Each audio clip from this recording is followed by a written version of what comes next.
In this lesson, we're going to solve problems in quadratic form. And in previous lessons, when we've been modeling quadratics, we've been given the quadratic formula, and we've been able to use it and find different pieces of information about whatever we're being asked. In this case, we're going to first generate a table of values to help us get a picture of what's going on, and then from there, we're going to develop our quadratic formula and we'll graph it. And then once we have the graph, then the same thing happens. But the most difficult part here will be generating that table and figuring out what the formula is. So let's try this first example.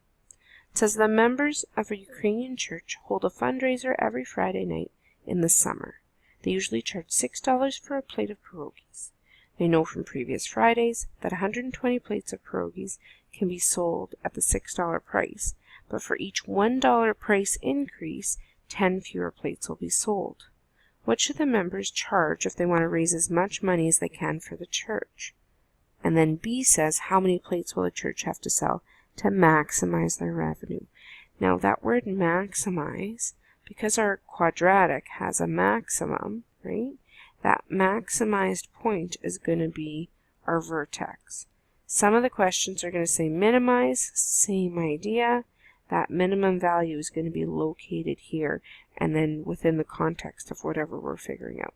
So often these types of problems are called max-min problems, and whatever we're maximizing or minimizing, that's what we're going to define as our y. Okay, so just like in other problems where you have to define your variables, like what we did in linear inequalities, same thing happens here.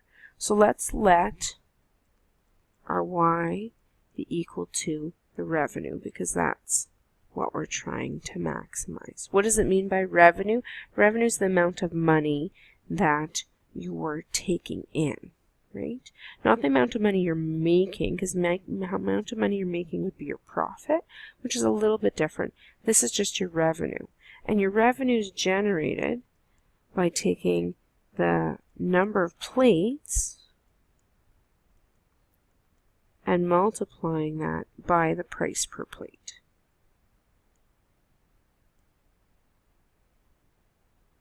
Okay. So we can do this algebraically. We can also do this using a table of values. Now if we did a table of values, we're actually going to have three. We're used to having two, just your x and your y, but we're actually going to have three sets of data that we're going to start generating. One for y, which is our revenue, one for number of plates, and then one for price per plate. So let's do that next. So for our first line of data, we have our number of plates, which they tell us here, oh, I've already underlined it, as 120 plates. And $6 is the price per plate. And when you multiply those together, you get $720 of revenue. Okay? But that's not the only thing we're going to explore, right? That's not the only option, because they say from experience every time they increase the price by $1, so let's do that, $6 to $7. Instead of charging $6 a plate, we're charging $7 a plate. But then instead of selling 120 plates, we've got 10 fewer plates that are going to be sold. So instead of 120 plates, you now have 110 plates. Well, instead of the $720, you're now making $770. So even though the number of plates have gone down and the price has gone up, you would think that you'd be making less money, but in this case, you've got $770 that you're taking in. So let's do that again. Let's increase it by another $1 and see how much money we'll be taking in there. So I'll sell 10 less plates, only 100 plates, but I'll actually be generating $800 instead. Okay, so is that the maximum value? Let's see how high we can go. So for 9, that would be 90 plates. Great, now I'm making $810. Or not making $810, but taking in $810. Let's see if we can make even more. $10 a plate. $80 a plate. Wait a minute. Now it's starting to go back down. Let's try one more. For $11 a plate, 10 less plates, 70, and now it's back down to 770. So looking at what's happening in the patterning here, you can see that this is our answer, correct? So if I sold these plates for $9 per plate, we'd hopefully sell around 90 of them if we still get the same pattern as previous years. There's an assumption being made. And we'd get $810 on that Friday. Now, doing this kind of table is fine, but it's not necessarily the most efficient way of doing these types of problems. So let's see what it looks like algebraically. Okay, we're going to leave that there because that's really nice to see and to see where that's coming from. So algebraically, how can we write that out? Well, we know from previous lessons about the factored form of a quadratic. And the factored form looks like y equals a x minus r times x minus s, right? And that's exactly what we're going to do here. So we've got our y value, right? But I see here that there's x's, and I don't have any x's written out yet. Well, what will x be equal to? Well, x has to do with what we're actually trying to figure out. And in this case, it says, what should the members charge? It has to do with our amount of money. But what's changing here? The amount of money is changing for every increase. So let x be equal to the number of $1 increases. Right? So what would that look like in terms of our equation? So y is equal to the number of plates, which is 120, times the price per plate, which is 6. But I don't want it to just be that first line that this equation represents. I want it to be variable. I want it to be so I can change what happens from 6 to 7 to 8 to 9. I want to see that picture graphically once I graph this equation. So there needs to be x's in there. Well, the x's represent us going up the table, right? Every dollar increase. So that would be 120. In order to change the number of plates from 120 to 110, I would subtract 10 plates for every $1 increase. Well, how would I do that for the price per plate? Well, I would add $1 for every increase. And now this formula represents what we're looking for. Okay? So now that I have that, I still haven't answered A or B, but now I'm able to graph this and figure out what's going on. What would be really helpful before I graph this is probably to find the y-intercept. Because it's not easy to see here, but we know in order to find the y-intercept, we can substitute x is equal to 0. So let's do that. So our y-intercept would be equal to 120 minus 10 times 0, and then 6 plus 1 times 0. And we actually have this y-intercept in our table of values, and we'll see where that's coming from.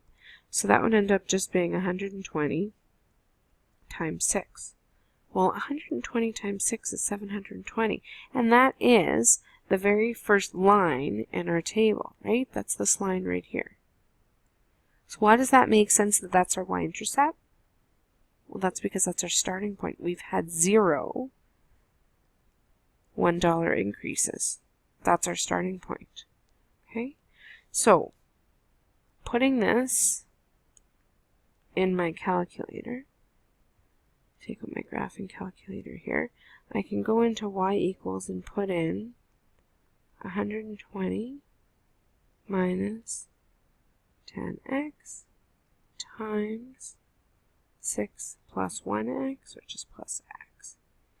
Now, we can hit zoom 6, right? And we're not going to get the full picture, and we knew that because our y-intercept is 720, so that's my y max.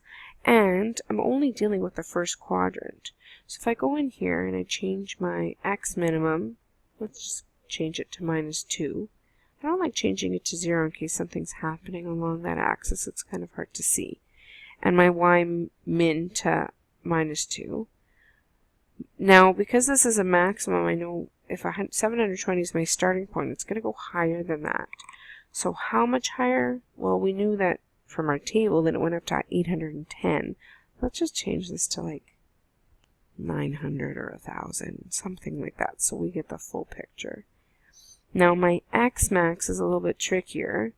We only did a couple of $1 increases. We only went up to 11. So, I don't know, let's see if 10 or 15 works. And then we'll hit trace and see what our picture looks like. And there we go. Okay, so you can see from the picture that we're starting at 720. It goes up to a maximum and then it comes back down. Let's draw the sketch.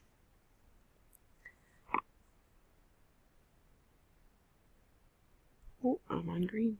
Why not? So X represents my dollar increases. Y represents my revenue. My revenue starts at $720. It goes up from there and then comes back down. So this value here is the maximum value, and that there is going to give me this here, right? But it's not going to look like that. Why not? X represents how many increases we've made. Well, how many increases have we made? Well, it started at 6. We made 1 increase, 2 increases, 3 increases. So let's guess or anticipate that this value should be a 3 because we've made 3 $1 increases. That's not telling me the price per plate. The price per plate is 9. It's just telling me how many increases we've made. And how much money would that be? Well, that's this here, this 810. And that would be 810. Now, if I didn't do this table here, how could I see that from my calculator, my graph? Well, we would go second, trace, maximum, which is 4. Go left bound. Enter, right bound. Enter. Enter again. And there it is, 3 and 810. So it's exactly what we had anticipated from the table. So what is this telling me again? So our vertex is at 3 and 810, where 3 is the number of $1 increases, and 810 is the maximum revenue.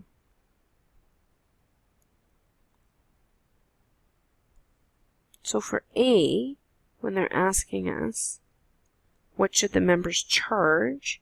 Well, our price per plate, if we go up here, our price per plate was represented by 6 plus 1x, right? So price per plate is equal to 6 plus 1x. And we've just decided that x is supposed to be 3. So 6 plus 1 times 3, which would just give us $9, right?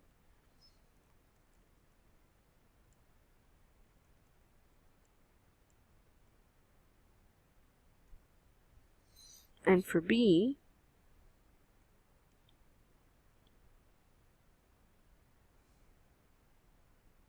it's the number of plates. No, it's, how many plates will the church have to sell to maximize the revenue?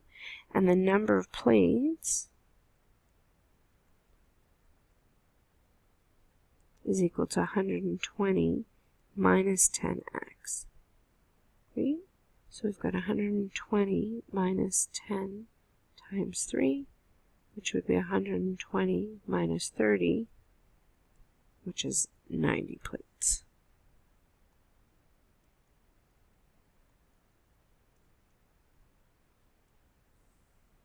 So you might want to write a statement at the end, always a good idea. Therefore, if the church charges $9 a plate and sells 90 plates, they'll maximize their revenue and make $810. And again, make $810, that implies profit. So, and generate $810 for that Friday. All right, let's try another example without the table, just going straight into the formula. Let's take a look at the next one. So here it says, if 400 children attend a movie, the price is $12 a ticket. For each 50 cents added to the ticket, the attendance drops by 10. How many 50-cent increases should exist to maximize the profit? So again, let y be equal to whatever you're maximizing. In this case, it is the profit. Okay? And profit is equal to the number of children times the price per ticket.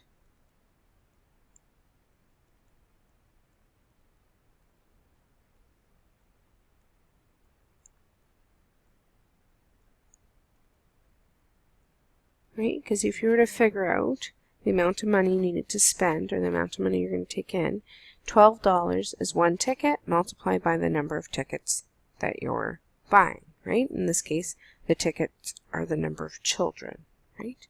So what does X represent? X represents the number of 50-cent increases.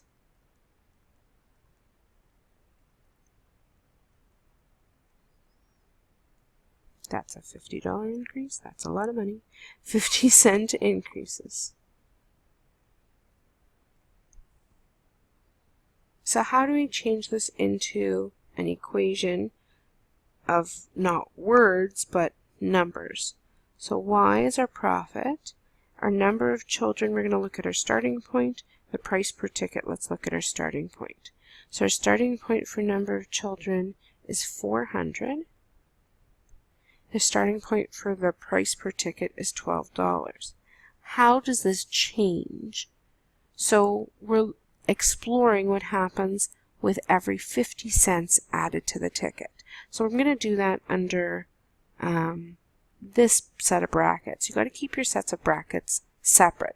$12, that represents price, so that's where the 50 cents goes. It doesn't make any sense to add the 50 cents or subtract the 50 cents or whatever you're going to do with the 50 cents to the 400, because the 400 represents the tickets or the children.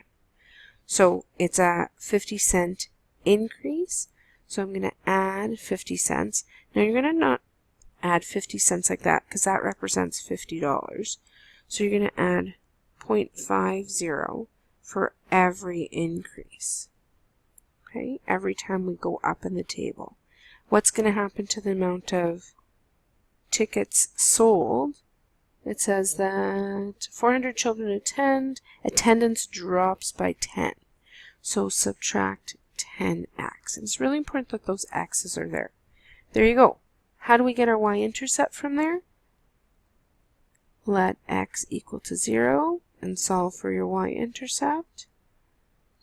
So it'll be 400 times 12, which is our, not 120, 12. That's our starting point. So our y-intercept would be 4,800.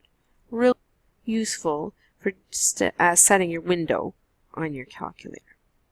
Okay, so let's draw our sketch. I know here's my x and here's my y. I know my starting point is going to be 4,800 for my profit, and it's going to go up from there and then back down. But I don't really know exactly what it's going to look like, so let's look at our calculator again, clear out what we have in there, and put in our new one. So I've got 400 minus 10x times 12 plus 50 cents x. And then I'm going to just trace it on what I have as my window there. And that's not going to be very useful, right? My window, let's set our x max, not quite sure just yet, but our y max, 4,800, so let's try 5,000 and trace that. Well, that's pretty good, except my x is not nearly big enough, and neither is my y. So let's try 5,500. And we can trace that. Great.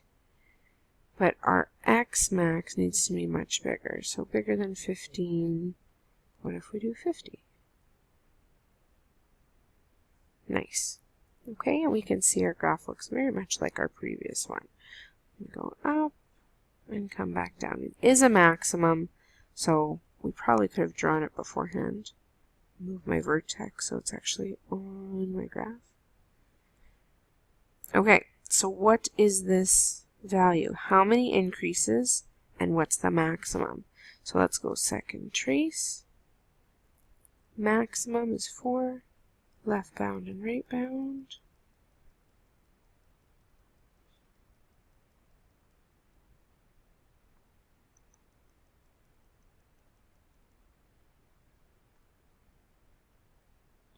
So we get 8 and 5,120. What does that mean? That means that they would need 8 50-cent increases to maximize the profit of $5,120. But all they're asking about how many increases. So what does that actually like for money? 8 50-cent increases. How many dollars would that be? $4 extra. Okay, so let's just write a statement at the end. They would need 8 50-cent increases. And that's it for that problem. But you can see there's lots more that can be asked depending on what the problem's trying to solve. Let's have a look now at the last question, and this is a very typical, all of them are, but this is very much a typical type of question that is not 100% easy to see that this is going to be a quadratic. It says a rectangular pen next to a barn wall is enclosed by 120 meters of wire on 3 sides, and a barn wall on the 4th. Find the maximum area and dimensions of this pen. So this is very much like the activity we did, where you have to maximize the area given a specific perimeter. Again, you're given the perimeter by the 120 meters of wire, right? But we only have 3 sides of wire because you have a wall. So if I draw a diagram here, where this is your wall, okay? And we're going to use 120 meters of wire to stretch out this area. What are we maximizing? Area. So let's let y be equal to the area.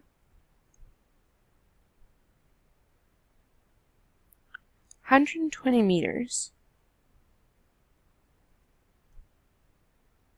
But that's for all 3 sides. So you agree that these 2 sides have to be the exact same length? Let's let them both equal to x, because I don't know how wide they have to be. But let's let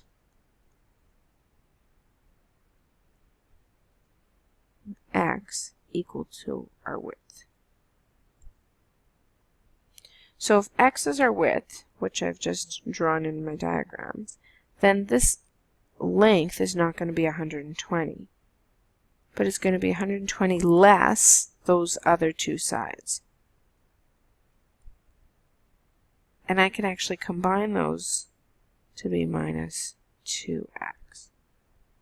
So that might have been a little bit fast for you. So if you want, you can replay that. But all I did was I combined those 2 x's so that this was a little bit more concise. So 120 meters of wire. If I looked at this, just plugging in a value for x to give you an idea. 3 sides, if I have 10, let's say, for the width, and that would mean this side would be 10 as well. So that means this would be 120 minus 20, or 100. So if you add those up, that gives you 120 meters total. Okay, that's just one example. I don't know what they're supposed to be, but that's one example of what it might look like. So how do you get area? If y is equal to area, we know that area is length times width, right?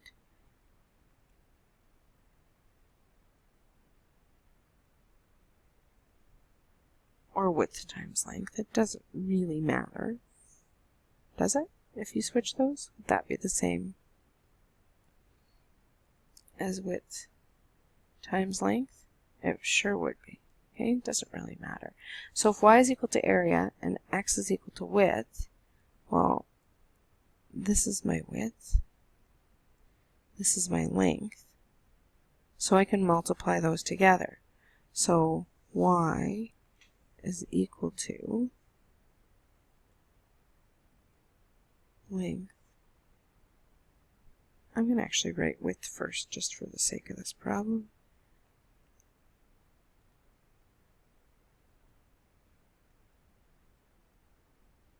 And we know that the width is x and the length is 120 minus 2x. And if I wrote it 120 minus 2x times x, that would be exactly the same, but for some reason we like that x being in front better. Okay, so there's my formula. Now, how does this end up looking like a quadratic? So I'm graphing x, which is my width, against y, which is my area, and this should be looking familiar to you. So let's put this into our graphing calculator. Maybe before we do that, it might be tempting to find your y-intercept. So your y-intercept means that we're letting x be equal to 0, and some of you are already seeing what might happen when we do that. Well, 0 times 120 minus 2 times 0, well, that means my y-intercept is equal to 0. So it actually will go through that 0, 0 mark. Let's have a look. Clear out our old one. I've got x times 120 minus 2x. And let's hit zoom 6 just for the sake of getting us back to center. Can't see anything, so I'm going to change this back to -2 and -2. I know it starts at 0, but what might be a maximum area here? Well, even if you think of the problem that we kind of sketched out here, where it was 120 and 10, well, 120 times 10 is 1200. So I don't think that that's going to be the maximum, but we can start there for the sake of our window. So our y maximum, let's say what happens if it's 1200, just to get an idea. Okay, so that's just on the way up. So my y max needs to be bigger, and my x max also needs to be bigger. And x represents the width. So I only have a width of 10. So what if we had a width of, I don't know, 50? Well, let's do an x max of 1500.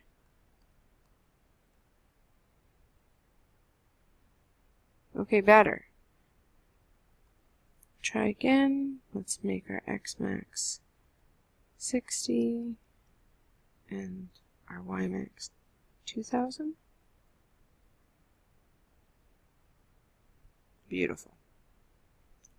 And look at that, it looks like we're already at our maximum value there, but I don't know if that's really it, so let's go second trace, maximum.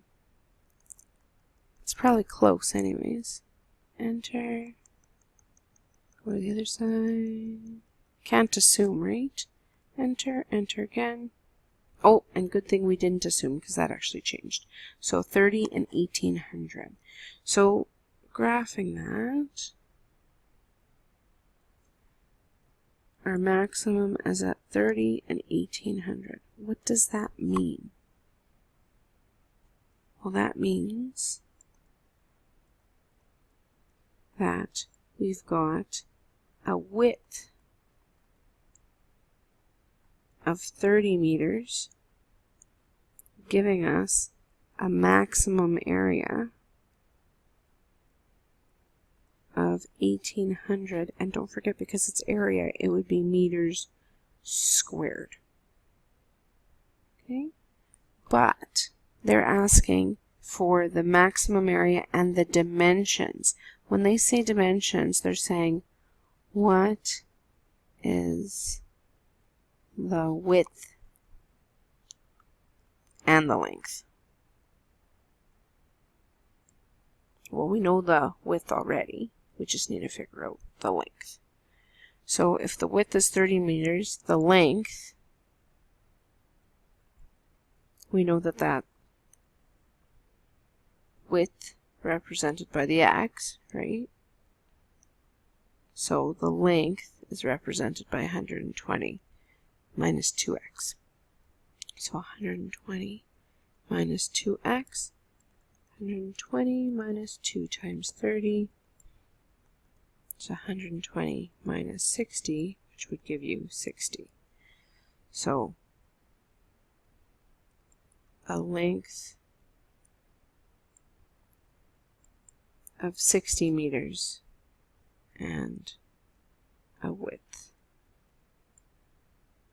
of 30 meters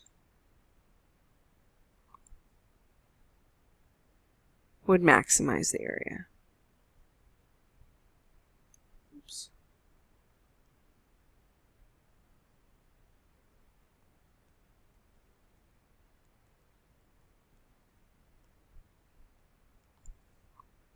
That concludes this lesson. I know it takes a little bit of time to get used to these types of problems, but the more practice we do, the better you'll get at them, and you'll start recognizing the different types. Thanks for joining me today.